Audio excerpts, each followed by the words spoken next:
Le bouddhisme humaniste, l'intention première de Bouddha, par Vénérable Maître Xing Yun.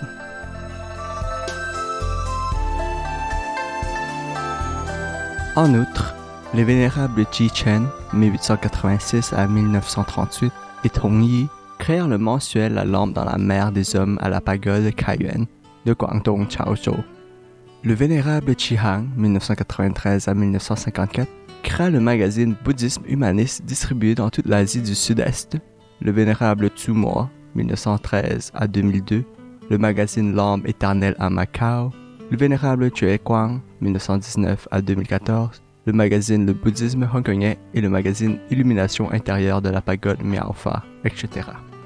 Ces centaines de magazines bouddhistes exercèrent une forte influence sur l'universalisation et la propagation du bouddhisme humaniste. À cette époque, les recherches sur le bouddhisme étaient très en vogue.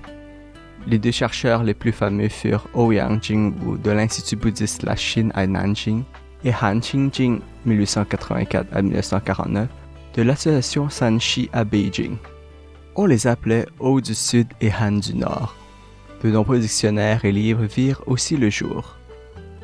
Ting Fu Bao, 1874 à 1952, Encyclopédie du bouddhisme, la première dans l'histoire du bouddhisme chinois. Liang Qi Chao, 1873 à 1929, 18 chapitres de recherche sur le bouddhisme, l'ouvrage pionnier de la méthodologie de l'étude bouddhiste. Jiang Wei Chao, 1873 à 1958, l'histoire du bouddhisme chinois, manuel scolaire sélectionné par le collège bouddhiste de Wuchang.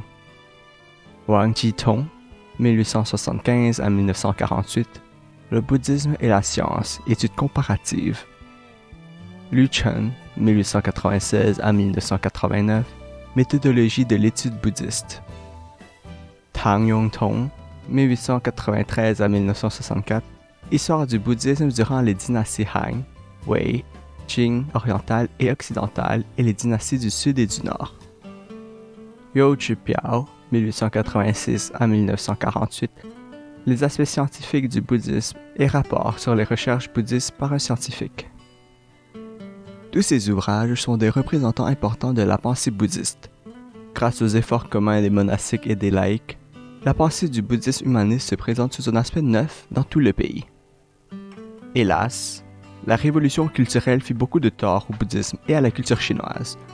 M. Yan Funku, 1924 à 2014, me disait un jour que, s'il avait créé le Centre de publication des textes bouddhistes de Hong Kong, c'était avant tout pour préserver et réimprimer les ouvrages sauvés des flammes de la révolution culturelle. Plus tard, le centre fut rebaptisé Centre de distribution des sutras bouddhistes de Hong Kong. C'est lui qui se chargea bénévolement de procurer au monde bouddhiste d'outre-mer les textes bouddhistes et les instruments dharmiques demandés. M. Yan a déployé toute son énergie pour protéger le bouddhisme dans les moments critiques.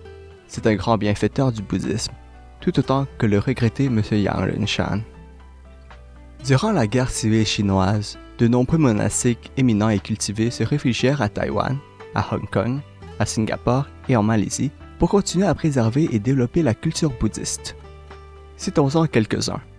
En 1948, Maître Chi Hang arrivait à Taïwan venant d'Asie du Sud-Est.